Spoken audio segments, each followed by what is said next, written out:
आलिया रे परमेश्वर मां देसी क्रू ताड़ी मार हस दे जो चले थोनू दस दे जो गुड्डी चढ़ी मगरों ए आपे पैरी पैणगे खिच्ची चल कम कोई सकदा नहीं थम तैनू बल्ले शेरा आपे आके लोग कहणगे हौली हौली हासिल मुकाम हुंदा आ हौली हौली मेहनतां दा नाम हुंदा आ पहला पहला हर बंदा आम हुंदा आ दुनियादारी चों जो तराश बनदे अपने ते रख विश्वास बनदे होए आम जेहे मुंडे भी ने खास बनदे आम जेहे मुंडे भी ने खास बनदे हो आम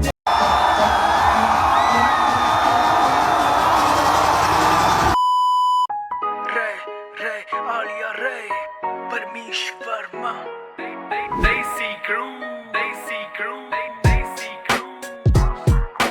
ताड़ी मार हस दे जो चले थोनू दस दे जो गुड्डी चढ़ी मगरों ए आपे पैरी पैणगे खिच्ची चल कम कोई सकदा नहीं थम तैनू बल्ले शेरा आपे आके लोग कहणगे हौली हौली हासिल मुकाम हुंदा आ हौली हौली मेहनतां दा नाम हुंदा आ पहला पहला हर बंदा आम हुंदा आ दुनियादारी चों जो तराश बनदे अपने ते रख विश्वास बनदे होए आम जेहे मुंडे भी ने खास बनदे आम जहे मुंडे नहीं है खास बनदे आम जहे मुंडे ने ओ खास बनदे ठोक दो लाइक सारे बच्चे भाई।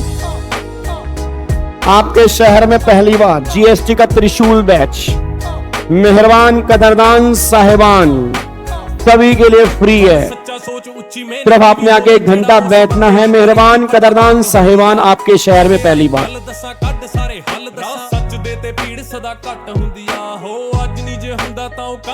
V G on fire. सब कुछ हल हो जावे हार दा नहीं जेड़ा हार जान वाले डर कोल ओनू ही ता जितने दा वल हो जावे मिलदी परोसी नहीं ओ कामयाब। सारे बच्चे फटाफट से सारे ग्रुप में शेयर कर दो। जितने भी आप ग्रुप में ऐड हो मेरे को पता कि तुम कौन कौन से ग्रुप में ऐड हो। हर बच्चे को शेयर करना जरूरी है। ये बात ध्यान देना पाप लगेगा तुम्हें। मेहनतां दा नाम हुंदा आ पहला पहला हर बंदा आम हुंदा आ दुनियादारी चों जो तराश बनदे अपने ते रख विश्वास बनदे होए आम जेहे मुंडे भी ने खास बनदे आम जेहे मुंडे भी ने खास बनदे हो आम जेहे मुंडे भी ने। सारे बच्चे फटाफट से लाइक ठोकते जाओ ग्रुप में शेयर करते जाओ। जीएसटी का त्रिशूल बैच आपके सामने बस 1 मिनट में आपके सामने आ रहा हूँ। यो वीजियो अपने सिर पे सारे निभाए रिश्ते माइंड पूरा लिट है बॉडी पूरी फिट है रब जे यार फिर डरना किसते महंगी गाड़ियां ले ली चप्पले घिस घिस के मिटा देंगे जी खा जोरी जिस जिसके सीधा बिंडे चलाना मैं जानू पड़ता मैं को न्यारे चक्रों में डिसविस के। सोल्जर बन सिखो माड़ा टाइम कड्डना हार्ड वर्किंग वाला रूट नहीं ओ छड्डना जानदा है जग कोई घड़ी होई गल ना अखा बंद करके मुसीबत कमान करो सोचा छड्डो आस रखो पर वाइडर ते रोटी ओ भी खांदा जेड़ा पिया ए डिवाइडर ते हौली हौली हासिल मुकाम हुंदा आ हौली हौली मेहनतां दा नाम हुंदा आ पहला पहला हर बंदा आम हुंदा। दुनियादारी चो विश्वास रख दे अपने ते बन विश्वास बनदे होए आम जे मुंडे ने खास बनदे आम जेहे मुंडे भी ने खास बनदे। वेरी गुड इवनिंग मेरे दोस्तों, क्या हालचाल है आप सभी के। मेहरबान कदरदान साहिबान आपके शहर में पहली बार जीएसटी का त्रिशूल बैच सभी के लिए फ्री ऑफ कॉस्ट। ऐसा आपको मजा आ जाएगा इस बैच के अंदर, आपसे वादा कर रहा हूं, ध्यान रखिएगा जनाब। हाँ जी भाई साहब, क्या हाल चाल है भाई, बढ़िया हो। Very good evening Nisha, very good evening Harsh, very good evening Anjali, very good evening sir ji. आप कैसे हो? मैं तो सबसे बढ़िया हूं भाई, तुम बढ़िया हो ना यार? मैं बहुत बढ़िया हूं। एक जप्पी पा लिया करो आते ही मेरे को ना, एक जप्पी पता पंजाबी में किसको कहते हैं? एमे जप्पी पा लिया करो, ताकत आ जाती है तानू वेख के ना, पूरे दिन की थकान दूर हो जाती है। एवें लगता ही नहीं पूरे दिन में 10 घंटे पढ़ा के आया, एवें लगता है हुने तो आया मैं। चलो जी, बहुत वधिया जी, बहुत वधिया। हर हर महादेव, सत श्री अकाल, अस्सलाम वालेकुम, राधे राधे, जय श्री राम। बहुत बढ़िया मेरे दोस्तों, बहुत बढ़िया जी। चलो जी स्टार्ट करें फिर अपनी क्लास जी। आज हमें चैप्टर नंबर 1 अपना फिनिश कर देना है और कल वाली क्लास में चैप्टर नंबर 1 के हम क्वेश्चन करेंगे। जैसे कि मैंने आपसे वादा किया था कि हम क्वेश्चन भी साथ में करके चलेंगे, प्रेजेंटेशन भी साथ में करके चलेंगे। और एक बात मैं और कह रहा हूं, आज मैंने एक वीडियो डाली है चैनल के ऊपर और उसमें उस बच्ची ने 75 मार्क्स उसके टेक्स्ट में है, तो वो वीडियो जरूर देख लेना। मैं अब उसका नाम नहीं ले सकता, ये बता सकता हूं उसको ऑल ओवर इंडिया रैंक है और उसका मैंने इंटरव्यू भी डाला हुआ है। बट आपको प्रेजेंटेशन चेक करनी है, उस बच्चे ने प्रेजेंटेशन कैसे की है। मतलब आपको फील होगा कि हमें अगर टेक्स्ट में अच्छे नंबर लेने हैं तो पेपर हमें प्रेजेंट कैसे करना है, मतलब कैसे टेबल बना के आनी है, किस तरह से हमें कौन कौन से पॉइंट्स को अंडरलाइन हमें करने हैं, किस तरह से बड़े क्वेश्चंस हमें सोल्व करने हैं। तो वो चैनल के ऊपर वीडियो डली पड़ी है, हर बच्चा उस वीडियो को जरूर देखेगा क्योंकि वो वीडियो आपके बहुत काम की है। बस ये पर ध्यान दो। क्या बात मेरी समझ में आ रही है जी? पक्का पक्का? एक बार थोड़ा सा हंस के दिखाता हूं, थोड़ा सा चेहरे पे ना तुम्हारे स्माइल होनी चाहिए। जब तक मैं यहां पे हूं ना तुम्हारे चेहरे पे उदासी नहीं होनी चाहिए, बस स्माइल रखा करो अपने चेहरे पे बस, ठीक है जी। चलो आ जाओ मेरे दोस्तों, फटाफट से आ जाओ जी, इधर देखो ध्यान से। अब एक बार फटाफट से यहां पे देख लेते हैं हम अपना चैप्टर नंबर 1 हमने स्टार्ट किया हुआ था जी, ठीक है जी। अब सारे बच्चे फटाफट से लाइक ठोकते रहेंगे और त्रिशूल बैच के अंदर बैठते रहेंगे। और जिस बच्चे जो तुम ग्रुप में ऐड हो, अगर उस ग्रुप में आपने इस वीडियो को शेयर नहीं किया, देख लेना पाप, काली माता पाप लगाएगी। बेटे तुम ये बहुत गलत काम कर रहे हो, मैं बता रहा हूं। ये तुम्हारा फर्ज बनता है कि हम सब मिलकर अगर मेहनत कर रहे हैं तो ये मेहनत सबके पास पहुंचनी चाहिए, तब तो पढ़ाने का फिर फायदा ही क्या है। ठीक है, तो तुमने अपना फर्ज अदा करना है, मैं अपना फर्ज अदा कर रहा हूं, बस ये पर ध्यान दो। ठीक है जी, चलो अब यहां पे एक बार सारे के सारे बच्चे आ जाओ जी, इधर देखो ध्यान से। अब लास्ट क्लास में हमने कौन कौन से आर्टिकल हमने डिस्कस कर लिए थे, एक बार मेरे को फटाफट से बता दो जी। एक तो आर्टिकल, हाँ मेरे बच्चों, वीजीओ ओके, वीजीओ। अब इधर देख लो ध्यान से, पढ़ लियो, वीजीओ बाद में, पहले पढ़ लियो। ठीक है जी, अब सारे के सारे बच्चे यहां पे ध्यान देंगे जी। आर्टिकल नंबर 245 हमने लास्ट क्लास में कंप्लीट कर लिया, बोलो हाँ। आर्टिकल 246 हो गया, 248 हो गया, 254 हो गया, 265 हो गया, 271 हो गया। फिर आर्टिकल 246 ए हमने कंप्लीट किया। आर्टिकल 269 कैपिटल ए हमने देख लिया था। आर्टिकल 366 12 ए हम देख चुके हैं। आर्टिकल 270 भी हमने, सॉरी आर्टिकल 270 हमने नहीं चेक किया। आर्टिकल नंबर 1 हमने यहां पे देख लिया। तो 2 आर्टिकल हमारे बैलेंस बचे हुए हैं। एक तो आर्टिकल हमारा 279 ए बैलेंस बचा है और एक आर्टिकल नंबर 270 हमारा बैलेंस बचा है। ये दोनों आर्टिकल आज वाली क्लास में कंप्लीट करके चैप्टर नंबर 1 आज हम कंप्लीट करेंगे। कल वाली क्लास में चैप्टर नंबर 1 के क्वेश्चंस करेंगे और उन क्वेश्चंस को लिखने की भी कोशिश करेंगे कि अगर क्वेश्चन एग्जाम में बन जाए तो मैं लिख के कैसे आने हैं प्रोविजन को, वो सारी बातें भी कल वाली क्लास में डिस्कस करेंगे। बट एक बार फटाफट से मैं आपको ओवरव्यू दे रहा हूं कि लास्ट क्लास में हमने क्या किया, फटाफट से रिकॉल करवा दो। आर्टिकल नंबर 245 क्या था? Extent of laws made by parliament और स्टेट असेंबली, मतलब पार्लियामेंट को जिस मैटर पे लॉ लगाने की पावर होगी वो इंडिया में कहां तक होगी, वो सारी बातें 245 में। स्टेट असेंबली को जिस मैटर पे लॉ लगाने की पावर होगी वो स्टेट में कहां तक होगी, वो सारी बातें 245 में। फिर कौन कौन से मुद्दे पर पार्लियामेंट को लॉ लगाने की पावर है, कौन कौन से मुद्दे पर स्टेट असेंबली को लॉ लगाने की पावर है, वो सारी बातें 246 में निकल के आती हैं। फिर 248 कहता है कि अगर कोई मैटर कहीं पर भी कवर नहीं है तो लॉ लगाने की पावर मिलेगी parliament. List number 1 entry number 97 से पावर लेकर पार्लियामेंट लॉ बनाएगी, दैट इज आर्टिकल 248। फिर 254 कहता है कि अगर पार्लियामेंट और स्टेट असेंबली आपस में गुत्थागुत्थी हो गए, अगर आपस में इनके बीच में लड़ाई हो गई, अगर इनके बीच में डिस्प्यूट होगा तो पार्लियामेंट जो होगी वो प्रिवेल कर जाएगी, दैट इज आर्टिकल नंबर 254। उसके बाद 265 में क्या लिखा हुआ है? No tax shall be levied और collected without authority of law, मतलब कोई भी टैक्स ना तो लगेगा, कोई भी टैक्स ना तो कलेक्ट होगा जब तक एक्ट नहीं बनेगा, मतलब बिना एक्ट के ना तो कोई टैक्स लगेगा और ना ही कलेक्ट होगा। ये बात आर्टिकल 265 में लिखी है। और हम सब जानते हैं इनकम टैक्स में हमारे कितने एक्ट हैं? 11 हैं। इनकम टैक्स में 11 एक्ट हैं या एक एक्ट है, सिंगल एक्ट है। और फिर जीएसटी में कितने एक्ट हैं? 35 हैं। बट जो भी हमारे हैं उसी एक्ट में रेट है, उसी एक्ट में हमारे प्रोविजन है, उसके लिए रेट का कोई अलग से एक्ट नहीं है। बट अगर कस्टम की बात करूंगा, कस्टम में 2 एक्ट है, कस्टम एक्ट एक अलग है और कस्टम टैरिफ एक्ट जो है वो एक अलग है, बस ये पर ध्यान दो। उसके बाद फिर आर्टिकल 271 हमने कंप्लीट किया कि जो भी हमारे सेस और सरचार्ज होंगे उसको लगाने की पावर किसके पास होगी? 271 कहता है पार्लियामेंट के पास पावर है। ये सारी बातें 271 में।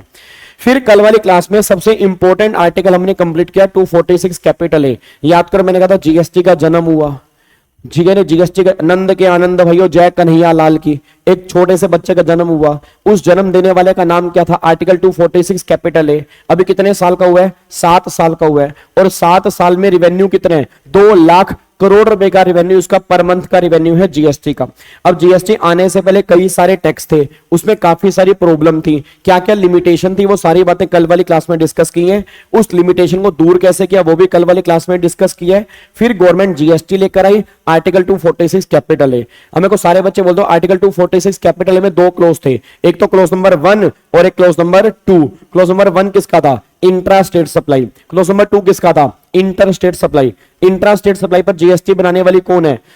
Parliament and state assembly. और इंटर स्टेट सप्लाई पर जीएसटी बनाने वाली कौन है? ओनली पार्लियामेंट है। इंट्रा स्टेट सप्लाई पर जीएसटी कौन सा लगेगा? सीजीएसटी प्लस में एसजीएसटी या सीजीएसटी प्लस में यूटीजीएसटी। और इंटर स्टेट सप्लाई पर जीएसटी कौन सा लगेगा? आईजीएसटी लगेगा। और कुछ गुड्स ऐसे हैं जिन पे जीएसटी अभी एप्लीकेबल नहीं होगा, वो जब जीएसटी काउंसिल रिकमेंड कर देगी उस दिन के बाद से उन पे जीएसटी लगेगा। याद करो कौन कौन से गुड्स हैं? 5 पेट्रोलियम प्रोडक्ट। एक बार उनके नाम बोल दो। पहला क्या निकल के आ रहा है? पहला आ रहा है petroleum crude, high speed diesel, aviation turbine fuel, motor spirit और फिर एक नेचुरल गैस। तो ये 5 गुड्स ऐसे हैं जिन पे जीएसटी अभी नहीं, बाद में जब जीएसटी काउंसिल रिकमेंड कर देगी उस दिन से उस पे जीएसटी लगना स्टार्ट हो जाएगा। बस ये बात ध्यान देना।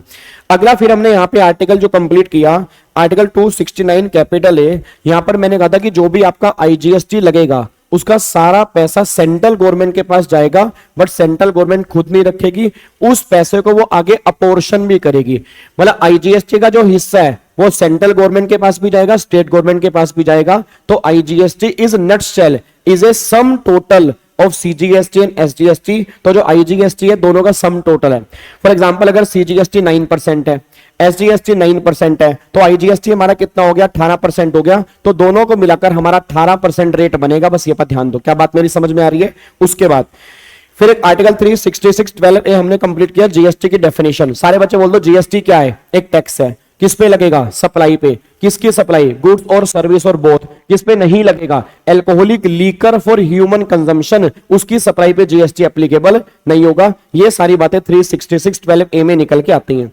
फिर एक आर्टिकल नंबर 1 हमने कंप्लीट किया। याद करो आर्टिकल नंबर 1 में क्या था? इंडिया की डेफिनेशन। आप सब जानते हो इंडिया की डेफिनेशन में क्या क्या आता है। एक तो बेस लाइन है, वो हमारा इंडिया है। एक पानी है, पानी भी हमारा इंडिया है। कितना पानी इंडिया है? बोलना। अब बोल दो मेरे बच्चों। अरे बोल दे बेटे, तू बोल सकता है, कसम से तू बोल सकता है। बोल। यस यस बोल रहे हैं। हाँ हाँ ऐसे ही बोलना है। शाबाश। क्या तूने बोला? 12 नॉटिकल माइल्स तक हमारा पानी इंडिया है। उसके बाद 12 के बाहर वाला पानी भी हमारा इंडिया है, 200 नॉटिकल माइल्स। बट ये 12 वाला पानी हमारा इंडिया है ऑयल पर्पस के लिए, और 200 वाला पानी हमारा इंडिया है only for the oil purpose और नेचुरल गैस पर्पस।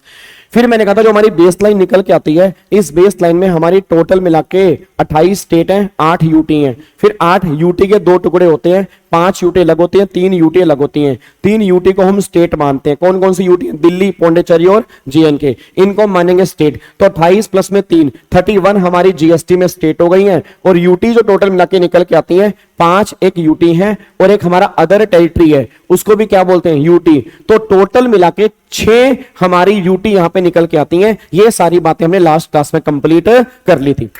फिर मेरे बच्चों को अगर ध्यान आ जाए तो याद करो, लास्ट क्लास में हमने इंट्रा स्टेट सप्लाई और इंटर स्टेट सप्लाई की डेफिनेशन भी की थी।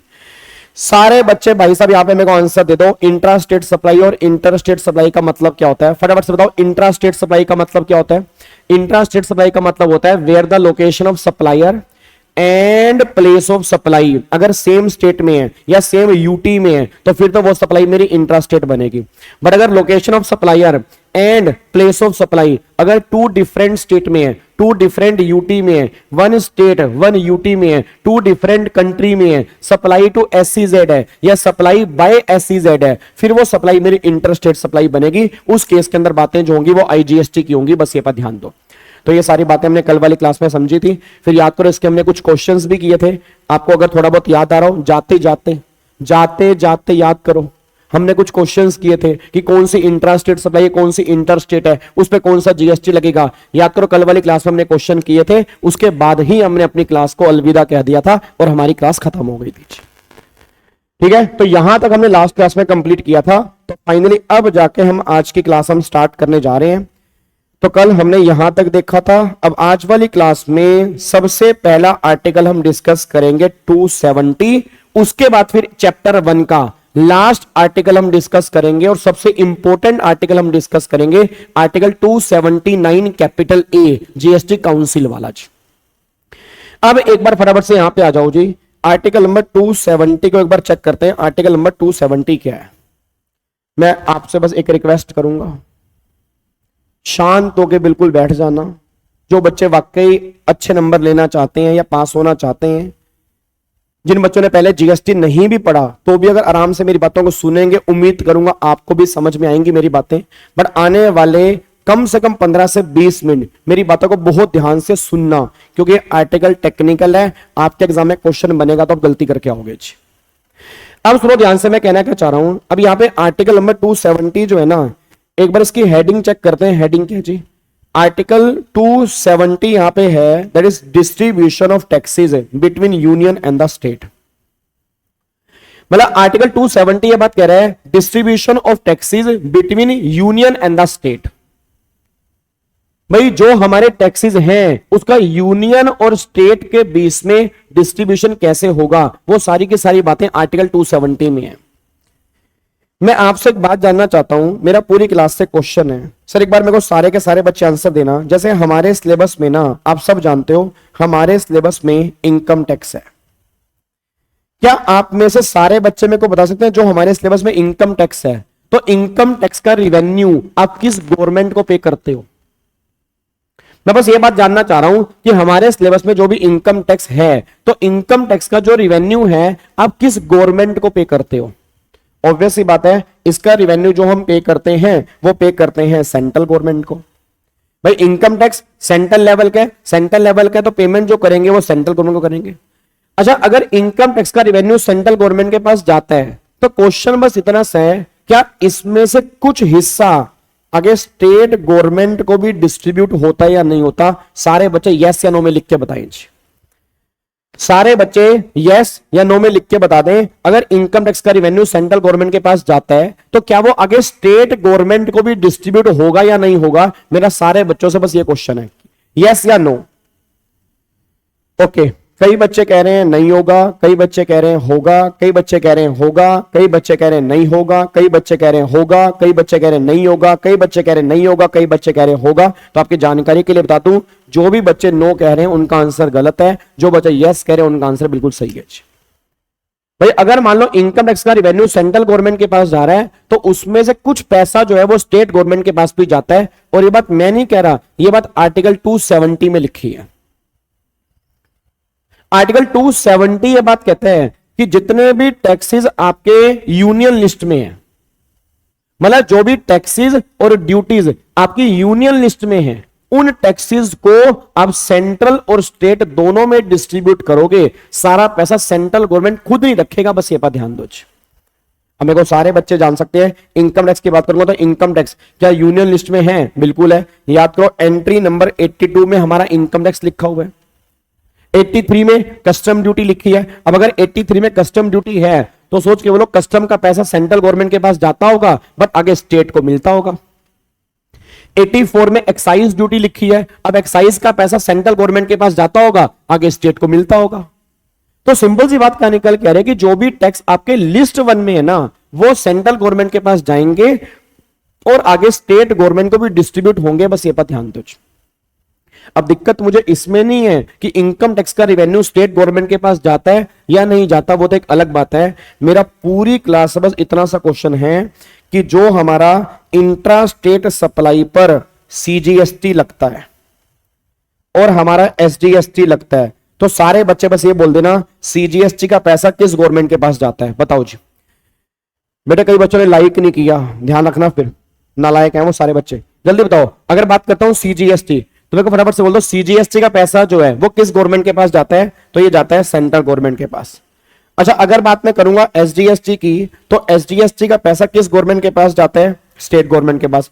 अब मेरे को सारे बच्चे आंसर दे दें, जो एसजीएसटी का पैसा स्टेट गवर्नमेंट के पास जाता है, तो क्या इसमें से कुछ पैसा क्या वो सेंट्रल गवर्नमेंट को भी देगी या नहीं देगी? बस इतना बोल दो, जो एसजीएसटी का पैसा स्टेट गवर्नमेंट के पास जाता है, क्या इसमें से कुछ पैसा क्या वो सेंट्रल गवर्नमेंट को भी देगी या नहीं देगी? यस या नो? मेरे को आंसर दो, यस या नो में आंसर दो। क्या इसमें से कुछ पैसा वो सेंट्रल गवर्नमेंट को देगी या नहीं देगी? कम ऑन यार, सारे बच्चे मुझे फटाफट से आंसर दें, क्या इनमें से कुछ पैसा वो सेंट्रल गवर्नमेंट को देगी या नहीं देगी? यस या नो? तो जो बच्चे बात कह रहे हैं यस, वो है नालायक। जो बच्चे कह रहे हैं नो, बिल्कुल परफेक्ट आंसर दिया आपने। इट मींस अगर ये पैसा स्टेट गवर्नमेंट के पास जा रहा है, तो वो सारा पैसा स्टेट गवर्नमेंट का ही है, इसमें सेंट्रल गवर्नमेंट का कोई भी कंट्रीब्यूशन नहीं है, इसका सिंगल पैसा भी सेंट्रल गवर्नमेंट के पास नहीं जाता। बस ये पर ध्यान दो।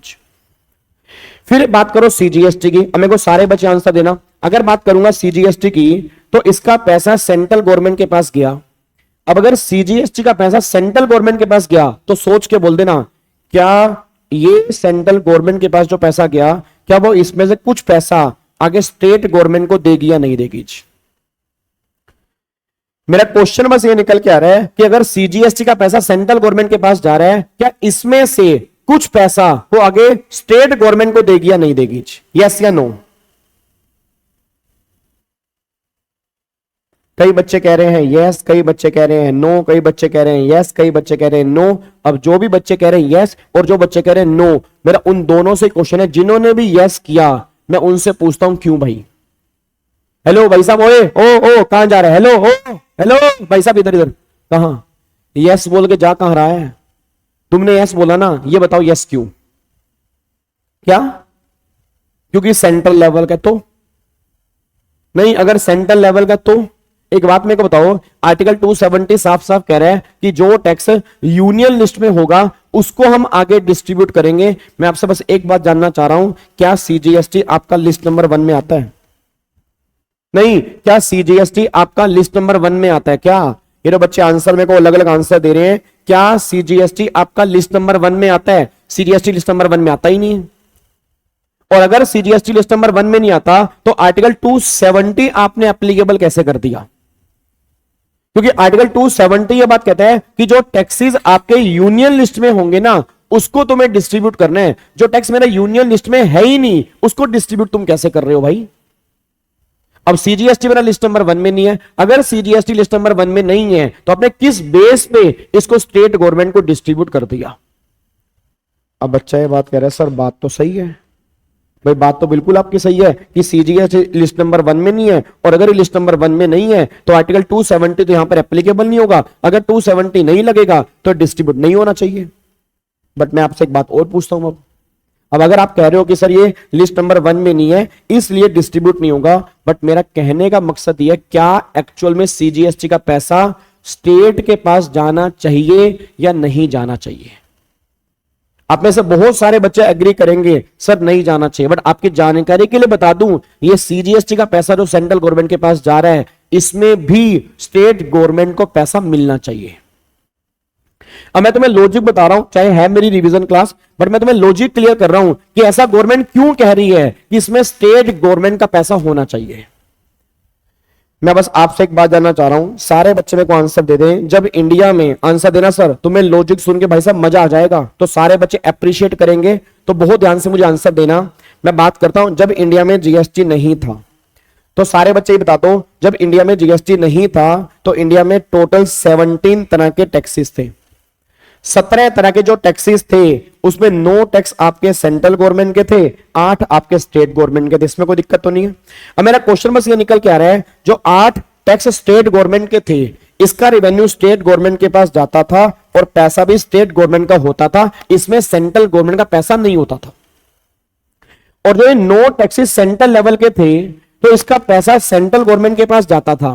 क्या उस टाइम पर जब इंडिया में जीएसटी नहीं था, क्या इसका पैसा आगे स्टेट गवर्नमेंट को मिलता होगा? बिल्कुल मिलता होगा। क्यों मिलता होगा? क्योंकि अगर ये 9 टैक्स सेंट्रल लेवल के हैं तो ये लिस्ट नंबर 1 में होंगे, और अगर ये लिस्ट नंबर 1 में होंगे तो किसके पास जाएंगे? सेंट्रल के पास। और जो लिस्ट नंबर 1 में होगा उस पर आर्टिकल 270 लगेगा, तो ये डिस्ट्रीब्यूट होते होंगे। अब फाइनली गवर्नमेंट ने कहा जी अब जीएसटी आएगा। जब गवर्नमेंट ने कहा जीएसटी आएगा तो गवर्नमेंट ने क्या किया, नो टैक्सेस ये वाले खत्म किए, 8 ये वाले खत्म किए। जब 8 ये वाले खत्म किए तो इसको नाम दे दिया एसजीएसटी का। जब 9 ये वाले खत्म किए इसको नाम दिया सीजीएसटी का। अब ये पैसा पहले भी स्टेट गवर्नमेंट का था, अब भी स्टेट गवर्नमेंट का। बट एक बात नहीं बताना, अब जो ये सीजीएसटी का पैसा सेंट्रल गवर्नमेंट के पास जा रहा है, क्या आपको नहीं लग रहा कि सीजीएसटी कुछ भी नहीं है, उन नो टैक्सेस का मर्जर है? भाई अगर सीजीएसटी नहीं था तो वो नो टैक्स थे, जो नो टैक्स थे वो लिस्ट 1 में थे। अगर वो लिस्ट 1 में थे तो स्टेट के पास हिस्सा ज्यादा था। तो अब अगर अब सीजीएसटी आ गया तो अब भी तो स्टेट को पैसा मिलना चाहिए ना। तो स्टेट ने कहा जी सिंपल सी बात है, हम इंडिया में जीएसटी लेकर नहीं आएंगे अगर आप हमें डिस्ट्रीब्यूट नहीं करोगे। तो फाइनली फिर गवर्नमेंट ने क्या किया, आर्टिकल 270 में अमेंडमेंट की। और अब आर्टिकल 270 ये बात कहते हैं कि जो सीजीएसटी का पैसा है वो भी स्टेट गवर्नमेंट को आगे डिस्ट्रीब्यूट किया जाएगा। बस ये पर ध्यान दो। तो मैं आपको यहां पे दिखाता हूं, देखो यहां पे आर्टिकल 270 में साफ साफ बड़े बड़े शब्दों में लिखा है। देखो सीजीएसटी जो है, CGST levied on intra state supply shell also be distributed among central government and state government. इसका पैसा भी जो है वो दोनों गवर्नमेंट के पास जाएगा, क्योंकि अगर सीजीएसटी नहीं था तो नो टैक्स थे, जब नो टैक्स थे तो वो लिस्ट 1 में थे, जब लिस्ट 1 में थे उस टाइम डिस्ट्रीब्यूट होता था। अब उन नो टैक्स की हत्या कर दी, उसकी आत्मा सीजीएसटी में। जब आत्मा सीजीएसटी के अंदर है तो अभी भी सीजीएसटी 9 टैक्सेस का मर्जर है, तो आज भी वो पैसा डिस्ट्रीब्यूट होना चाहिए। इसलिए आर्टिकल 270 के अंदर अमेंडमेंट आई। बस ये बात ध्यान दो जी। अब मेरा अगला क्वेश्चन क्या है जी, अब मेरा अगला क्वेश्चन ये निकल के आ रहा है कि अब जो आईजीएसटी की बात करूंगा तो आईजीएसटी के 2 टुकड़े होते हैं, सीजी और एसजी। अब ये एसजी वाला जो है ये तो स्टेट गवर्नमेंट का है, बट जो आईजीएसटी में सीजी वाला हिस्सा है क्या उसके आगे फर्दर 2 टुकड़े होंगे या नहीं होंगे? क्या ये पैसा सेंट्रल और स्टेट के पास जाएगा नहीं जाएगा जी? अब ये मत कहना नहीं जाएगा, ये मत कहना सर डिस्ट्रीब्यूट हो गया, ना ना ना। जो आईजीएसटी के आपने 2 टुकड़े किए हैं वो तो एज पर आर्टिकल 269A किए। भाई वो तो 2 टुकड़े होने ही थे। भाई आईजीएसटी अगर मान लो 200 रुपए का है तो 100 रुपए सीजी, 100 रुपए एसजी। तो जो 100 रुपए सीजी के पास गया उस 100 रुपए में से क्या स्टेट को मिलेगा नहीं मिलेगा? तो आर्टिकल 270 कहता है यस उसको भी मिलेगा जी। तो आर्टिकल 270 अगली अमेंडमेंट लेके आता है कि भैया आईजीएसटी में जो यूनियन वाला हिस्सा है, मतलब सेंट्रल वाला हिस्सा है, उसको भी हम आगे डिस्ट्रीब्यूट करेंगे। बस ये पर ध्यान दो जी। तो अब एक बार यहां पे सारे के सारे बच्चे चेक करो, देखो यहां पे क्या लिखा है। इनकम टैक्स सेंट्रल गवर्नमेंट के पास जाएगा, आगे डिस्ट्रीब्यूट करेंगे। सीजीएसटी सेंट्रल गवर्नमेंट के पास जाएगा, आगे डिस्ट्रीब्यूट करेंगे। उसके बाद एसजीएसटी स्टेट गवर्नमेंट के पास जाएगा, आगे डिस्ट्रीब्यूट करने का मतलब ही नहीं है। यूटीजीएसटी सेंट्रल गवर्नमेंट के पास जाएगा, यहां पे क्रॉस आएगा। यूटीजीएसटी को भी आगे डिस्ट्रीब्यूट नहीं करते, क्योंकि यूटी का पैसा सिर्फ और सिर्फ यूटी के उसमें लगेगा, सेंट्रल को उसमें से हिस्सा नहीं मिलेगा। जाता सेंट्रल गवर्नमेंट के पास है, बट सारा पैसा जो लगेगा वो यूटी के ऊपर लगेगा। बस ये पर ध्यान दो। फिर आईजीएसटी जो है यहां पे सीजी के पास जाएगा। फिर आईजीएसटी के 2 टुकड़े होंगे, सीजी और एसजी। ये 2 टुकड़े करने को किसने बोला है? Article 269A। फिर जो सीजी वाला है इसके फर्दर 2 टुकड़े होंगे, यहां पे सीजी और एसजी। इस तरह से अपॉर्शनमेंट होगी, दैट इज आर्टिकल नंबर 270। अगर आपको मेरी बात समझ में आती है तो सारे के सारे बच्चे थम्स अप का बटन दबा दो यहां पे। हरी सारे के सारे बच्चे थम्स अप का बटन दबा दो कि अगर आपको ये वाला पॉइंट समझ में आता है जी।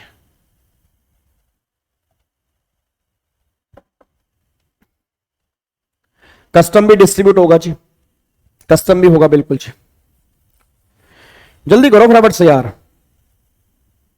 सर क्या स्टेट भी कुछ कंट्रीब्यूट करती है? नहीं, स्टेट कुछ कंट्रीब्यूट नहीं करती जी। स्टेट का पैसा सर 50-50 डिस्ट्रीब्यूट होता है? नहीं, डिस्ट्रीब्यूशन अलग लेवल पे होता है। वो डिपेंड करता है कि सामने वाली स्टेट डेवलपिंग स्टेट है, डेवलप स्टेट है, तो प्रोपोर्शनेट चेंज होता रहता है। तो रेशो हमें याद नहीं करनी किस रेशो में होता है, बट ये बात कंफर्म है कि डिस्ट्रीब्यूट होता है। बस ये पर ध्यान दो जी। क्या आपको बात मेरी समझ में आ रही है? तो रटने वाला बच्चा एक बात ध्यान दे कि जो यूनियन लिस्ट में है वो तो हमें डिस्ट्रीब्यूट करने हैं। फिर सीजीएसटी का पैसा भी हमें स्टेट गवर्नमेंट को डिस्ट्रीब्यूट करना पड़ता है। और जो आईजीएसटी के 2 टुकड़े हैं, सीजी और एसजी, जो उसमें सीजी वाला हिस्सा है उसको भी हमें आगे डिस्ट्रीब्यूट करना पड़ता है। बस ये बात ध्यान दो। ये सारी बातें आर्टिकल 270 में निकल के आ रही है। आई होप आपको समझ में आ गया होगा। कोई दिक्कत तो नहीं है? पक्का पक्का। बाकी जिन बच्चों को समझ में नहीं आया, ये क्लास आपके सामने है, इसको पीछे करके सुन लेना या बाद में सुन लेना, बट मैंने विद लॉजिक बात की है क्योंकि बहुत सारे बच्चे इसको रटते हैं। और मैं चाहता हूं कि अगर आप यहां पे आके बैठे हो, चाहे हमारी रिवीजन क्लास है, चाहे रेगुलर बैच नहीं है, बट जहां जहां मैं लॉजिक आपको बता सकता हूं, मैं लॉजिक आपको दूं कि ये डिस्ट्रीब्यूट क्यों किया जा रहा है। ठीक है जी। तो फाइनली अब जाके हमारा आर्टिकल नंबर 270 जो है अब यहां पे खत्म हो जाता है जी। अब यहां पे आ जाओ जी। इस आर्टिकल के खत्म होने के बाद अब हमारा सबसे इंपॉर्टेंट आर्टिकल, इस चैप्टर का last article, that is article number 279 capital A, हम इसको स्टार्ट करने जा रहे हैं जी। ठीक है जी। आ रहा पूछो क्या डाउट है मेरे बच्चे, क्या डाउट है? देखो व्हाट्सएप पे कई बच्चे कह रहे हैं सर आपको व्हाट्सएप पे करते रिप्लाई नहीं करते।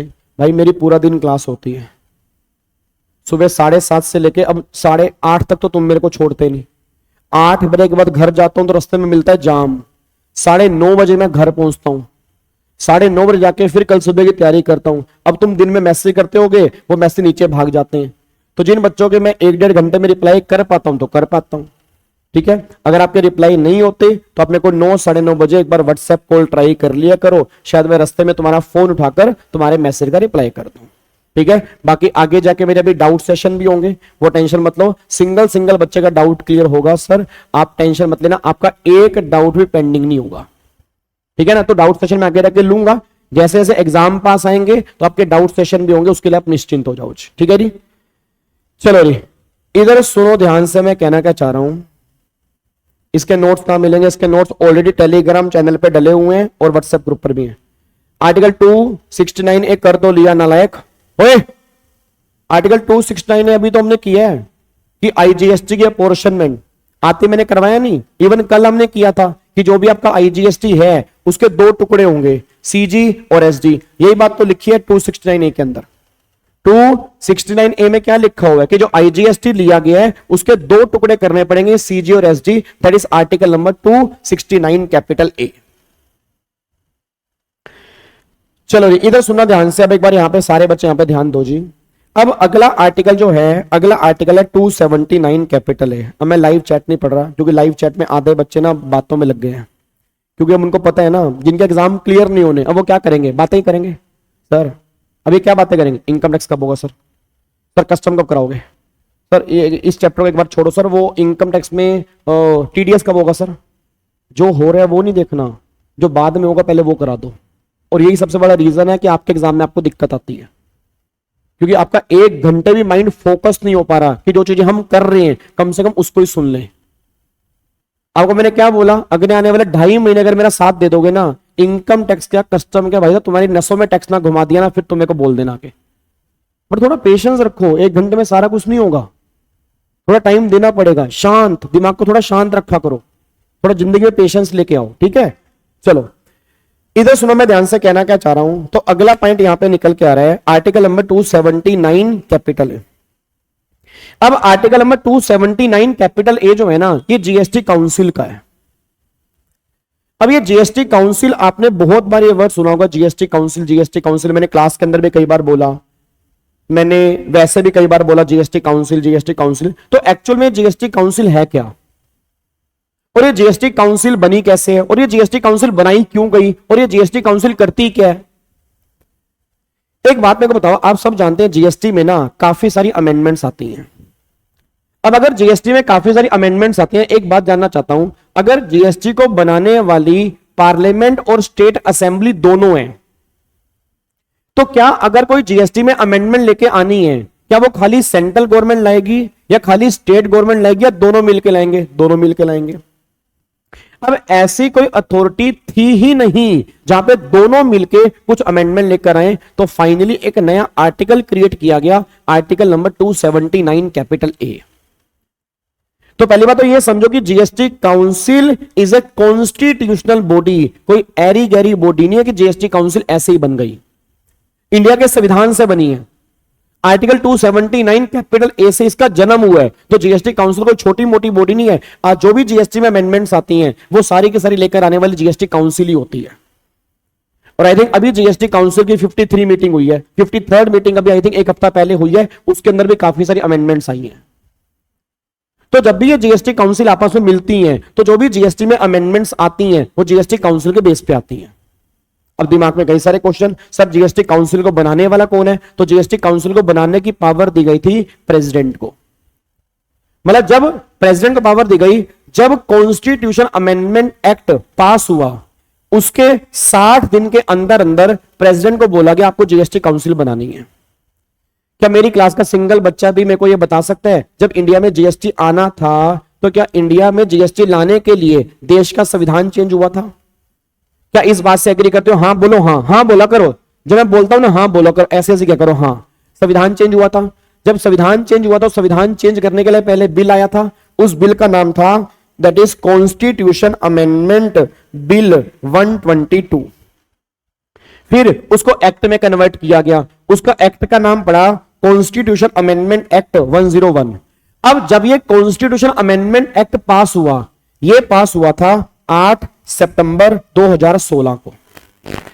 जब ये 8 सितंबर 2016 को ये एक्ट पास हुआ तो इसी एक्ट में आर्टिकल 279 ए लिखा गया, जिसमें लिखा गया कि हम प्रेसिडेंट को पावर दे रहे हैं, देश के राष्ट्रपति को पावर दे रहे हैं कि यहां से 60 दिन के अंदर अंदर आपको जीएसटी काउंसिल बनानी है।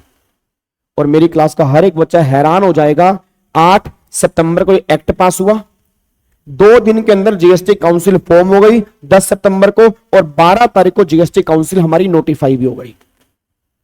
वैसे डेट एमसीक्यू के अंदर पूछ सकते हैं, अदरवाइज बड़े क्वेश्चन में हमारे किसी काम की नहीं है। तो पहली बात, 8 सितंबर को हमारा एक्ट बना, 10 तारीख को जीएसटी काउंसिल फॉर्म हो गई और 12 तारीख को जीएसटी काउंसिल हमारी नोटिफाई हो गई। अब बच्चा ये बात कहता है सर जब ये जीएसटी काउंसिल नोटिफाई हुई तो इसमें जीएसटी काउंसिल में टोटल मिला के मेंबर्स कितने हैं, और जो भी जीएसटी में अमेंडमेंट्स आती हैं वो किस तरह से आती हैं, किस तरह से वोटिंग करनी होती है, कोरम हमें कितना चाहिए होता है, तो वो सारी की सारी बातें मैं तुम्हें बताने वाला हूं। तो बहुत ध्यान से मेरी बातों को सुनना, आपकी नजर इस टाइम इधर से उधर नहीं होनी चाहिए। ये 1 घंटा मैं बार बार कह रहा हूं और डेली कहूंगा, इस 1 घंटे को मजाक मत ले लेना। तुम्हें पता नहीं मैं यहां पर कितनी नॉलेज तुम्हारे ऊपर घेर रहा हूं, तुम इस नॉलेज को अगर संभाल के रख लोगे ना, बिलीव में तुम्हें एग्जाम में कोई दिक्कत नहीं आने वाली। तो गवर्नमेंट ये बात कहती है कि जीएसटी काउंसिल में टोटल मिला के 33 मेंबर है, 33 मेंबर। अब ये 33 मेंबर कैसे बने वो सुनो जी। सबसे पहली बात, एक हमारा जो सबसे पहला पर्सन है वो हमारा है चेयरपर्सन जी। वो हमारा कौन है? चेयरपर्सन। चेयरपर्सन कौन है? Union finance minister Shrimati Nirmala Sitharaman ji GST council की चेयरपर्सन है। तो पहला कौन है हमारा? पहला यहां पे कौन है? Chairperson union finance minister Shrimati Nirmala Sitharaman ji, वो हमारे यहां की चेयरपर्सन है। फिर अगला यहां पे आ रहा है member of central government, that is union minister of the state. एक हमारा union minister of the state है, ये भी सेंट्रल गवर्नमेंट का है, और ये अभी जो इस टाइम पर है वो पंकज चौधरी जी है। आपको मैं ऐसा करता हूं यार, आप भी याद रखोगे, 2 मिनट लगेंगे, मैं आपको यहां पे खोल के दिखाई देता हूं। अगर आप यहां पे चेक करोगे, इधर देखो ध्यान से, लिस्ट ऑफ जीएसटी काउंसिल। अब अगर आप यहां पे देखोगे लिस्ट ऑफ जीएसटी काउंसिल के मेंबर, ये आपके सामने है, दिख रही है आपको जी? हेलो भाई साहब, ये देखो जी, ये आपके सामने है लिस्ट ऑफ जीएसटी काउंसिल। ये लो, ये देखो री, सबसे पहले अगर आपको दिख रहा हो श्रीमती निर्मला सीतारमन जी, ठीक है री, ये हमारी चेयर पर देखो लिखा ना, union finance minister and chairperson GST council, government of India, central government. आगे पंकज चौधरी, ये भी सेंट्रल गवर्नमेंट का है, union minister of state finance. उसके बाद फिर हर स्टेट के देखो अलग अलग पर्सन है। अब अगर हर स्टेट के अलग अलग पर्सन है तो अब अगर आप आगे आगे करते रहोगे तो टोटल मिला के मैं आपको दिखा दूं, आप पेज नंबर 4 के ऊपर आओगे तो लास्ट स्टेट पे देखो टोटल मिला के 33 मेंबर आपके सामने यहां पे निकल के आ रहे हैं। और मैंने क्या बोला, कितने मेंबर हैं? 33 मेंबर हैं। तो जीएसटी काउंसिल में टोटल मिला के 33 मेंबर हैं। तो जब भी जीएसटी काउंसिल की मीटिंग होती है ना, उनमें सब ये मेंबर्स आते हैं, इनमें डिस्कशन होती है, फिर अमेंडमेंट्स आती हैं। अब एग्जाम में प्रैक्टिकल क्वेश्चन यहां से बन जाएगा। एग्जाम में तुम्हें क्वेश्चन फ्रेम करके दे देंगे, इतने मेंबर्स हैं, इतने मेंबर्स आए, इतने मेंबर्स ने फेवर में किया, इतने मेंबर्स ने अगेंस्ट में किया, बताओ ये डिसीजन अप्रूव होगा या नहीं होगा? एग्जाम में क्वेश्चन बन जाएगा। अब उस क्वेश्चन को सोल्व कैसे करना है, कितनी वोटिंग हमें फेवर में चाहिए, वो मेन बात हमें यहां पे ध्यान देने वाली है। अब यहां पे एक बात चेक करो, इधर देखो ध्यान से जी। तो सिंपल सी बात यहां पे क्या निकल के आ रही है। अब अगर मैं वापस लेके जाता हूं इसको, अब यहां पे एक बात चेक करो, इधर देखो ध्यान से। तो सबसे पहली बात यहां पे मेंबर 33 मेंबर हैं। पहला चेयरपर्सन यूनियन फाइनेंस मिनिस्टर, दूसरा मेंबर ऑफ सेंट्रल गवर्नमेंट आपका मिनिस्टर ऑफ स्टेट है, फिर member from state government, her state का एक मेंबर, चाहे वो फाइनेंस मिनिस्टर है चाहे कोई दूसरा मिनिस्टर है, हर स्टेट में से एक मेंबर यहां पे आना चाहिए। सारे बच्चे आवाज मार दो हमारे जीएसटी में स्टेट कितनी है, सारे बच्चे आवाज मार दो हमारे जीएसटी में स्टेट कितनी है। 31 स्टेट है तो 31 मेंबर आपके यहां पे निकल के आ गए, 31 ही हो गया। अब 31 ये हो गया, एक ये हो गया, एक ये हो गया, टोटल 33 मेंबर हमारे यहां पे निकल के आ गए।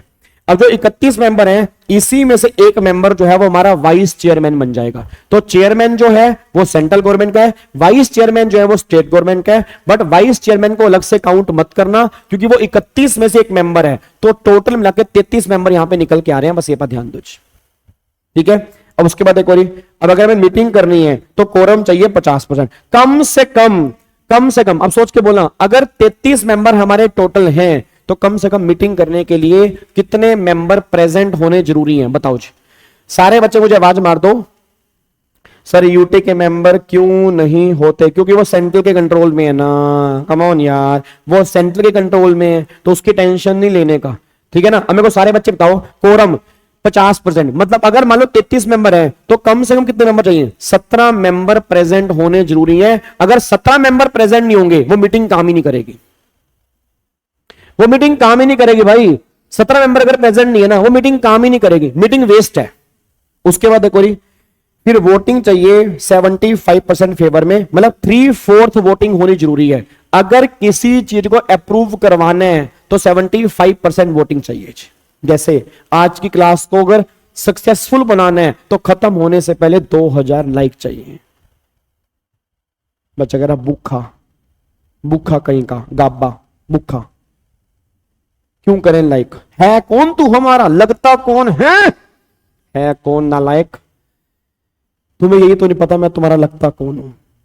जिस दिन तुम्हें पता लग गया मैं तुम्हारा लगता कौन हूं उस दिन तुम्हारी नैया पार नहीं हो जाएगी।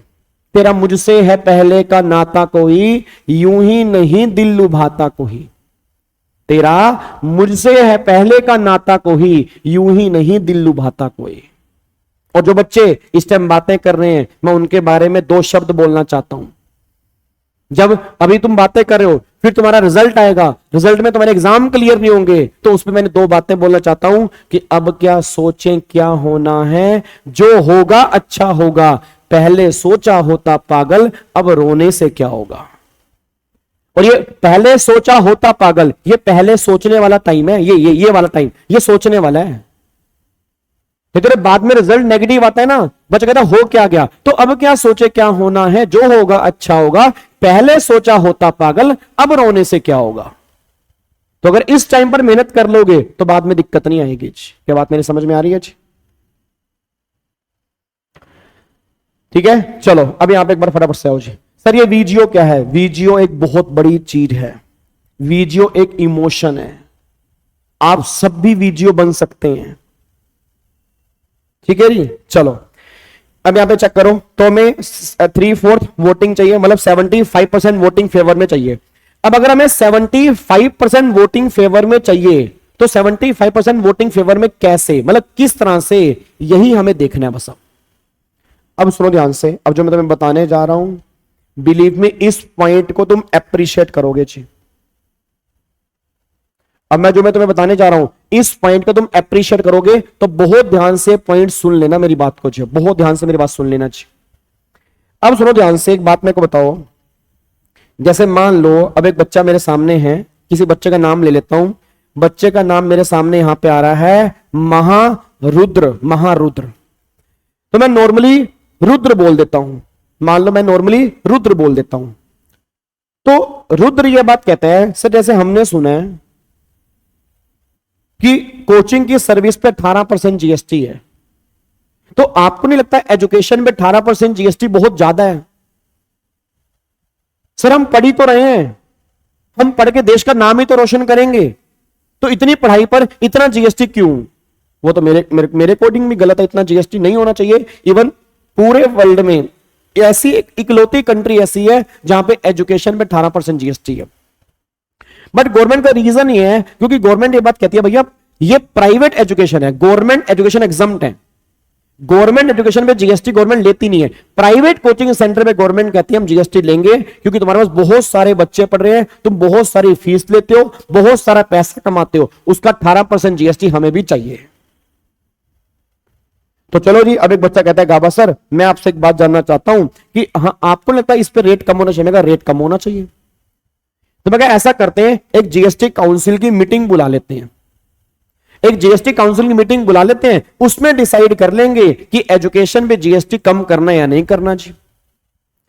अब जीएसटी काउंसिल में टोटल मिला के 33 मेंबर हैं। काउंसिल की मीटिंग बुलाई गई।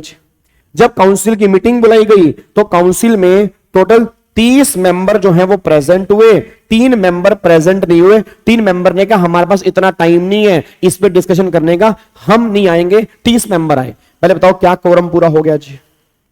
सारे बच्चे बताओ क्या कोरम पूरा हो चुका है?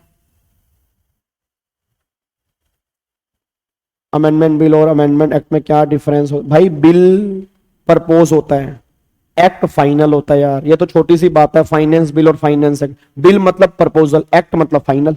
जल्दी बताओ जी, फटाफट से मेरे को ये बता दो, सारे के सारे बच्चे मेरे को फटाफट से बताओ क्या मेंबर कोरम पूरा हो गया? बिल्कुल जी, कोरम पूरा हो गया। कोरम पूरा हो गया। 17 मेंबर चाहिए, 30 मेंबर आए हैं, कोरम पूरा हो गया। अब इस 30 में से मान लो 2 मेंबर तो सेंट्रल गवर्नमेंट के हैं और 28 मेंबर जो हैं वो स्टेट गवर्नमेंट के हैं। भाई 30 मेंबर आए, 2 सेंट्रल गवर्नमेंट के, 28 स्टेट गवर्नमेंट के। और सेंट्रल गवर्नमेंट के हैं भी कितने? 2, दोनों के दोनों आए हैं। स्टेट के 28 मेंबर आए हैं। मेरा क्वेश्चन बस इतना है, इन 2 के 2 मेंबर ने बोला रेट कम कर दो, सारी स्टेट कहती हैं रेट कम मत करो। सारे बच्चे बोल दो क्या रेट कम हो जाएगा? सारे बच्चे बोल दो क्या रेट कम हो जाएगा नहीं हो जाएगा जी? मेरे को आंसर दे दो, क्या रेट कम हो जाएगा नहीं हो जाएगा? इन दोनों ने कहा रेट कम कर दो, 28 स्टेट कह रही हैं रेट कम मत करो, क्या रेट कम हो जाएगा? यस या नो? यस या no? Answer is no, rate कम नहीं होगा। क्यों नहीं होगा अभी आपको बताऊंगा, बट अभी सुन लो, रेट कम नहीं होगा जी। उसके बाद 2 सेंट्रल गवर्नमेंट ने बोला रेट कम नहीं होगा जी। इन्होंने बोला रेट कम नहीं होगा। इन 28 की 28 स्टेट ने बोला रेट कम कर दो। अब 28 की 28 स्टेट ने बोला रेट कम कर दो। अब सारे बच्चे आंसर दो, क्या अब रेट कम हो जाएगा नहीं हो जाएगा जी? 28 की 28 स्टेट कह रही हैं, 28 की 28 स्टेट कह रही हैं रेट कम कर दो, क्या रेट कम हो जाएगा? कम ऑन यार, सारे बच्चे आंसर दे दो, क्या रेट कम हो जाएगा? अभी भी रेट कम नहीं होगा। क्यों कम नहीं होगा? अभी तुम्हें रीजन दूंगा क्यों कम नहीं होगा। अभी मत कह देना हो जाएगा, अभी भी नहीं होगा। इन दोनों ने बोला रेट कम कर दो, सेंट्रल गवर्नमेंट दोनों ने बोला रेट कम कर दो। इसमें स्टेट गवर्नमेंट में 20 मेंबर्स ने बोला रेट कम कर दो और 8 स्टेट ने बोला रेट कम मत करो। क्या अब बताओ रेट कम हो जाएगा नहीं हो जाएगा जी? अब मेरे को सारे बच्चे बताओ अब रेट कम हो जाएगा नहीं हो जाएगा? सेंट्रल गवर्नमेंट के दोनों ने बोल दिया कर दो, 28 में से 20 स्टेट ने बोला रेट कम कर दो, 8 स्टेट ने बोला रेट कम मत करो। क्या रेट कम होगा नहीं होगा जी? जल्दी बताओ यार, क्या रेट कम होगा नहीं होगा? यस या नो? यस या नो?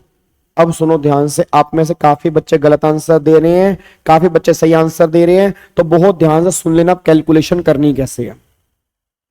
अगर तुमने ये सीख ली ना तो फिर मेरे नोट्स में काफी सारे क्वेश्चन दिए हुए हैं जो अपने घर से प्रैक्टिस करने हैं, ताकि तुम्हें आइडिया लगे कि वो क्वेश्चन तुम्हारे पल्ले पड़ रहे नहीं पल्ले पड़ रहे जी। इस क्वेश्चन के थ्रू मैं तुम्हें समझा दूंगा करना हमें क्या है। अब सारे बच्चे यहां पे बहुत ध्यान से मेरी बात सुनना। गवर्नमेंट ये बात कह रही है कि देखो जी, जो हमें 75% वोटिंग चाहिए, जो हमें 3/4 वोटिंग चाहिए, उस 75% में 1/3 शेयर जो है वो सेंट्रल गवर्नमेंट का है और 2/3 शेयर जो है वो स्टेट गवर्नमेंट का है। अब बच्चा कह रहा है नहीं समझ में आया। हेलो गाबे, नहीं समझ में आया भाई? ये 1/3 शेयर सेंट्रल गवर्नमेंट का है, 2/3 शेयर स्टेट गवर्नमेंट का है। इसका मतलब क्या? इसका मतलब ये है कि अगर सेंट्रल गवर्नमेंट के सभी मेंबर यस बोल देते हैं, अगर ये सभी के सभी मेंबर यस बोल देते हैं तो 33.33% वोट फेवर में आ गए। आप ये मान लो, मतलब सेंट्रल गवर्नमेंट के सभी मेंबर के यस बोलने का जो प्रपोर्शन जो है ना वो 1/3 है, 33.33%। फिर अगर स्टेट गवर्नमेंट के सभी मेंबर यस बोल देते हैं तो 66.67% वोट फेवर में आ गए, तुम ये मान लेना। एक बार दोबारा, एक बार दोबारा, एक बार दोबारा। अगर सेंट्रल गवर्नमेंट के सभी मेंबर यस बोल देते हैं तो 33.33% वोट फेवर में आ गए। अगर स्टेट गवर्नमेंट के सभी मेंबर यस बोल देते हैं तो 66.67% वोट फेवर में आ गए, ये बात मान लेना। अब मेरे को सारे बच्चे बोल देना इन दोनों ने यस बोल दिया तो 33.33% वोट फेवर में आ गए, बट क्या इन सब ने यस बोला? नहीं, 28 में से 20 ने यस बोला। अब अगर 66.67 28 के यस बोलने पर है तो 20 के यस बोलने पर देख लो कितने हैं जी। अब अगर मैं कैलकुलेशन करूंगा, अगर 66.67 28 के यस बोलने पर है तो 20 के यस बोलने पर कितना आएगा? यह आएगा 47.62। तो इसमें 33.33% जोड़ दो तो ये जो टोटल आ गया वो आ गया 80.95। तो 75% से ऊपर है, यस रेट चेंज हो जाएगा। इस तरह से कैलकुलेशन हमें करनी है। आ रहा हो भाई, पढ़ ले यार। एक 122 और 101 बिल में क्या क्या होता है भाई? क्या करना है तूने इस चीज का यार? 122 एक नंबर है, बिल का नंबर है, 101 एक्ट का नंबर है। इसका मतलब 21 बिल पेंडिंग पड़े हैं भाई। जो एग्जाम में क्वेश्चन आने भाई वो पढ़ लेना यार, नालायक। जो क्वेश्चन किसी काम का नहीं है हमारे एग्जाम में, वो कह रहा 122 101 में क्या फर्क है? 122 बिल नंबर है, 101 एक्ट नंबर है। जब एक्ट बना 101 था, 21 बिल अभी पेंडिंग थे, नालायक। तो टोटल मिला के जो है वो 80.95% है, मतलब कि ये अमेंडमेंट क्लियर हो जाएगी। 75% से ऊपर वोटिंग आ रही है। सर हमें समझ में नहीं आया, शिवाली कह रही है, गुप्ता साहब कह रहे हैं गाबे नहीं समझ में आया। और दोबारा से समझा कहना क्या चाहता है गुप्ता साहब? एक बार दोबारा से, आपके कहने पर एक बार दोबारा से। गुप्ता साहब मैं ये बात कहना चाहता हूं कि 75% वोटिंग चाहिए, बोलो हाँ। हाँ, तो 75% वोटिंग डिवाइड कैसे है? 1/3 सेंट्रल गवर्नमेंट, 2/3 स्टेट गवर्नमेंट। ये 1/3 2/3 का फंडा क्या है? अगर सेंट्रल गवर्नमेंट के सभी मेंबर यस बोल दें तो 33.33% वोट फेवर में आ गए, आप ये मान लेना। अगर स्टेट गवर्नमेंट के सभी मेंबर यस बोल दें तो 66.67% वोट फेवर में आ गए, आप ये मान लेना। अब दो सेंट्रल गवर्नमेंट है, दोनों ने यस बोल दिया तो 33.33% वोट फेवर में आ गए। 28 स्टेट गवर्नमेंट आई है, 28 लोग आए हैं, 28 में से 20 ने यस बोला, 8 ने नो बोला। तो 28 के 28 अगर यस बोल देते तो 66.67, तो 66.67 अगर 28 का है तो 20 के यस बोलने पर कितना आएगा वो निकाल लो, उसको 33 में जोड़ दो, आपके सामने टोटल रेशो आ गई। 75 से ऊपर है, रेट चेंज हो जाएगा। गाबा सर अगर हो सके तो एक क्वेश्चन और दे दो, थोड़ा सा ना मजा आ जाएगा। एक क्वेश्चन और लो, एक क्यों, 2 लो, 3 लो, तुम्हारा जितना मन करे तुम उतना लो यार, कैसे ही बात कर रहे हो। मान लो टोटल मेंबर है 33, सारे बच्चे आंसर देना। टोटल मेंबर है 33। सर 47% कैसे आया? सिद्धांत कैलकुलेटर से आया मेरे बच्चे, ऐसे आया। देख पता कैसे करना होता है, देख इधर देख, इधर देख। 66.67 अगर 28 के यस बोलने पर है, मल्टीप्लाई तो 20 ने यस बोला तो 47.62 ऐसे आया मेरे बच्चे। ठीक है, चले पक्का, स्माइल कर दे, हंस के दिखा दे एक बार। कोई बात नहीं, सुबह का नहीं हंसा, अभी हंस दे, हंस ले। जिंदगी पता नहीं एक दिन ऐसा आएगा जब सोएंगे उठेंगे ही नहीं भाई। क्यों रो रो के जीना, क्यों चिल चिल करके जीना? जी लेते हैं, अच्छे से जी लेते हैं, और क्या। आजा मेरे बच्चे, एक क्वेश्चन और देख, आजा। टोटल मेंबर जो हैं 33 हैं, ठीक है। मेंबर प्रेजेंट हुए 25, मेंबर प्रेजेंट हुए 25, मेंबर प्रेजेंट हुए 25। 25 में से 2 मेंबर प्रेजेंट हुए सेंट्रल गवर्नमेंट के और 23 मेंबर प्रेजेंट हुए स्टेट गवर्नमेंट के। इन दोनों ने बोला यस, इन दोनों ने बोला यस रेट कम कर दो। 23 में से 15 मेंबर कह रहे हैं रेट कम कर दो, 8 मेंबर कह रहे हैं रेट कम मत करो। बताओ रेट कम होगा नहीं होगा जी? जल्दी बताओ क्या रेट कम होगा नहीं होगा? जल्दी बता दो मेरे बच्चों, फटाफट से बता दो जी, जल्दी बता दो रेट कम होगा नहीं होगा?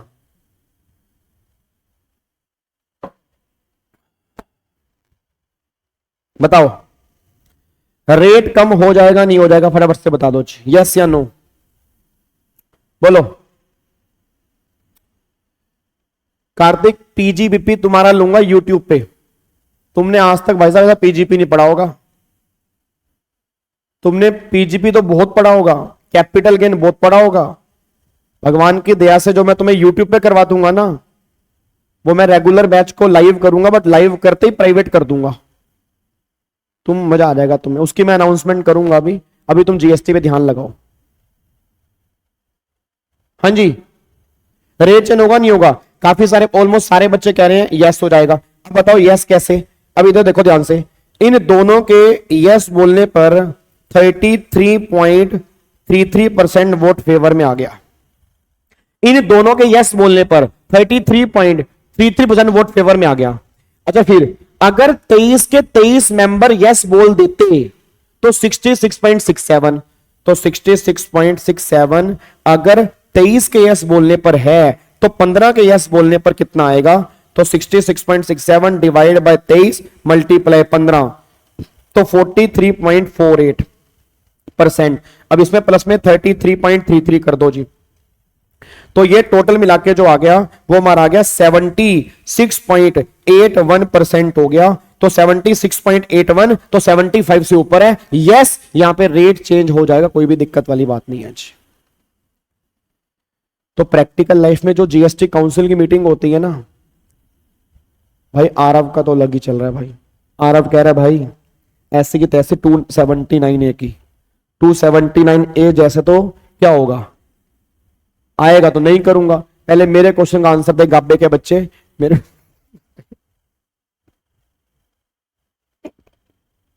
कर ले मेरे बच्चे। आरव मेरे बच्चे कर ले, ठीक है जी। हाँ, मैं वही सोच रहा था कि 1700 बच्चा बैठा है और ये डाउट क्यों नहीं आया कि अगर सेंट्रल गवर्नमेंट का एक ही मेंबर हो तो क्या होगा। मनीषा ने फाइनली वो डाउट पूछ ही डाला। मनीषा ने भाई साहब वो पारी डिक्लेयर कर ही दी। मैं ढूंढ ही रहा था मनीषा को कि मनीषा एक बार तो मुझसे डाउट पूछे। मनीषा कह रही है अगर एक आया गाबे के बच्चे तब बता क्या होगा। बता देता हूं, कुछ नहीं होगा, 33.33 का हाफ हो जाएगा, बट प्रैक्टिकली ऐसा होगा नहीं। प्रैक्टिकली ऐसा होगा नहीं ना, आप खुद बताओ। इधर सीतारमन जी बैठी हैं, ये भी सेंट्रल गवर्नमेंट की हैं।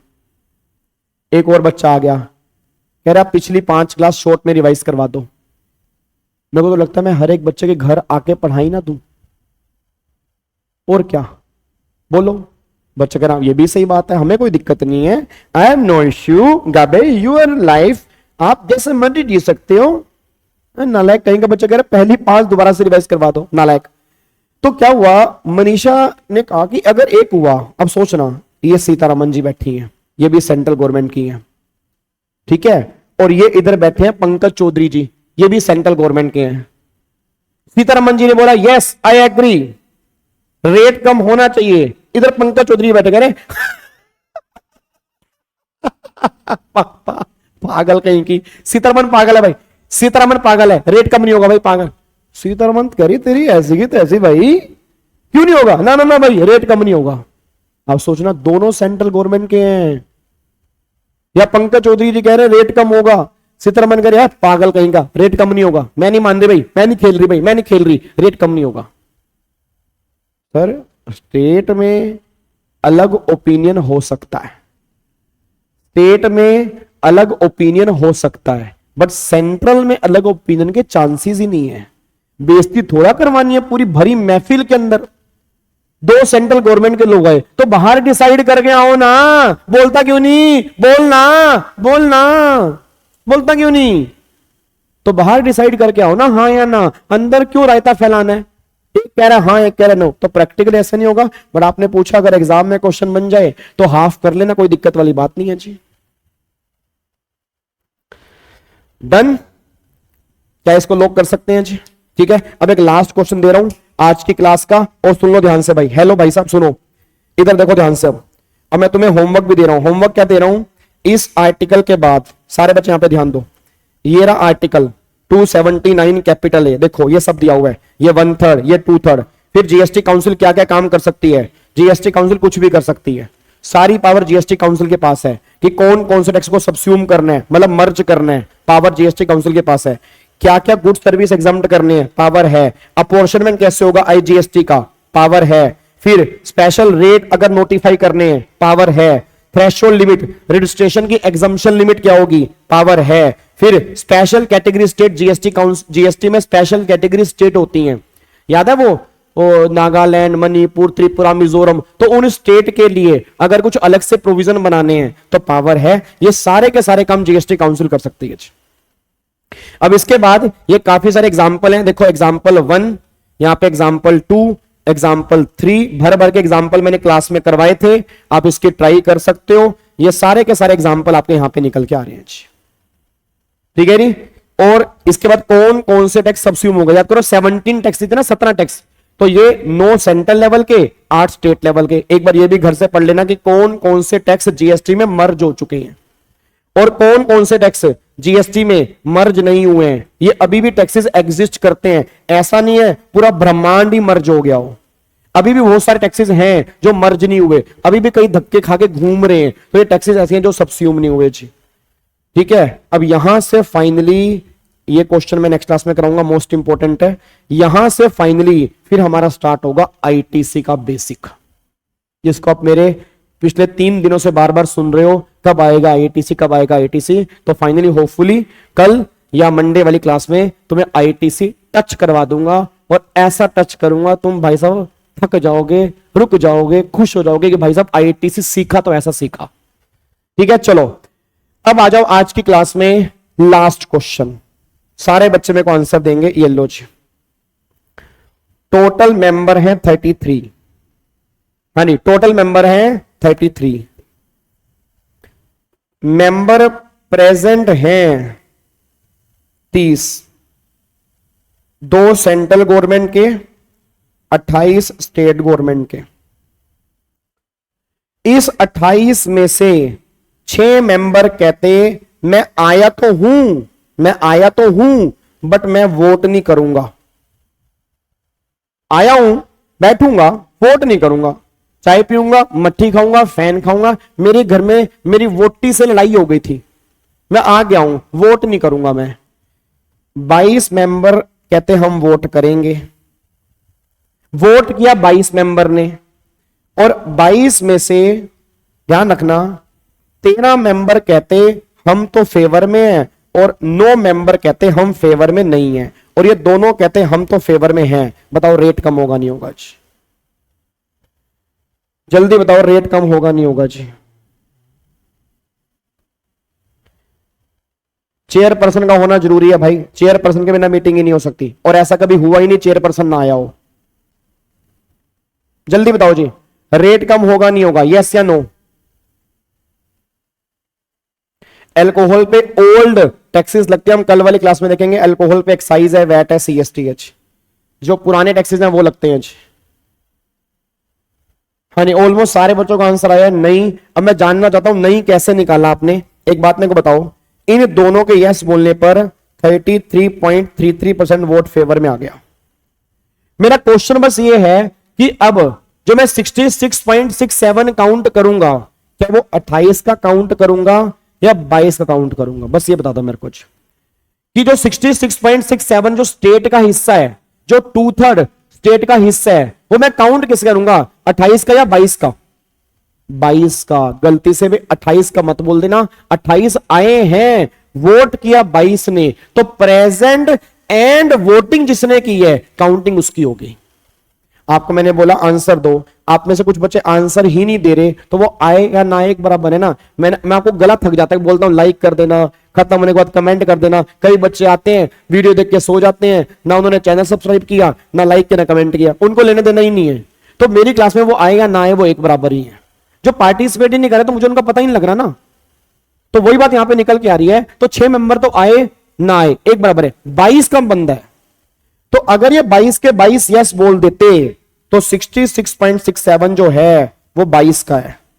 तो 13 के यस बोलने पर कितना होगा, तो 66.67 22 का है, तो 13 के यस बोलने पर कितना होगा 39.39 प्लस में 33.33, तो ये हो रहा है अप्रोक्सीमेट 72.70%। तो 75 से कम है, इट मींस डिसीजन जो है वो अप्रूव नहीं होगा। बस ये पर ध्यान दो।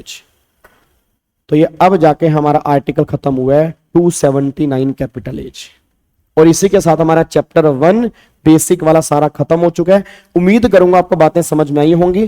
कुछ बातें अभी हमारी जीएसटी, आपने सुना होगा जीएसटी पोर्टल, ये जीएसटी पोर्टल क्या होता है, जीएसटी पोर्टल के फंक्शन क्या होते हैं, वो धीरे धीरे हमारे आगे जाके आएंगे। बाकी बेसिक बातें सारी हमारी चैप्टर नंबर 1 में खत्म हो चुकी हैं, और ऑलमोस्ट जितने भी आर्टिकल जीएसटी से रिलेटेड थे वो सारे के सारे हमारे खत्म हो चुके हैं। कुछ आर्टिकल हम इनकम टैक्स में भी डिस्कस करेंगे जब इनकम टैक्स की रिवीजन करेंगे। बस ये पर ध्यान दो। इसके क्वेश्चन बता तो दिया मैंने, मेरे बच्चे जो क्वेश्चन इसके मांग रहे हैं वो क्वेश्चन बता तो दिया। जो तुम्हारे पास नोट्स हैं उसमें 4 एग्जाम्पल दिए तो हैं, क्लास खत्म होते ही वो 4 एग्जाम्पल फटाफट से कर लेना। 4 वो 3 ये 7 क्वेश्चन आपने प्रैक्टिस कर लिए, मोर देन सफिशिएंट। एक बार एससीटी बता दो। एससीटी क्या मतलब, एससीएस क्या, special category state. Special category state GST में काफी सारी स्पेशल कैटेगरी स्टेट होती हैं, तो उनके लिए अलग से प्रोविजन बनाने की पावर जीएसटी काउंसिल के पास है। ठीक है जी, चलो बहुत बहुत धन्यवाद आपका जी, thank you so much, God bless you. एक बार फिर बोलूंगा अगर अच्छी लगे तो लाइक आप जरूर करके जाए कीजिए। हर एक बच्चे का कमेंट आना चाहिए। आपके आई थिंक 1 मिनट भी नहीं लगता होगा जितनी आपकी टाइपिंग स्पीड है, और आपके इमोशंस मेरे लिए बहुत बड़ा मोटिवेशन है। आपको शायद लगता होगा बेकार की बात, बट मेरे लिए बहुत बड़ा मोटिवेशन है। और थैंक यू सो मच। और बहुत जल्दी कुछ सरप्राइज और आने वाले हैं आपकी सेवा में। बस आप तो ये बोलूंगा पकड़ के रखना, छोड़ मत देना, क्योंकि अगर छोड़ दिया तो नुकसान हो जाएगा आपका बहुत बड़ा। क्योंकि जो हम आने वाले टाइम में करने वाले हैं आपने आज तक कभी सोचा भी नहीं होगा, इस लेवल की मेहनत करने वाले हैं। ठीक है ना, तो बस आपने यहाँ पे बैठना है, आना है, 1 घंटा लगाना है, काम खत्म, आपका सब कुछ यहाँ पे हो जाएगा। बस ये पर ध्यान दो। ठीक है जी, चलो बाकी मिलते हैं कल वाली क्लास में शाम को सेम टाइम 7 बजे इसी चैनल के ऊपर live. Thank you so much, God bless you, जय Hind, thank you so much, bye bye, thank you so much.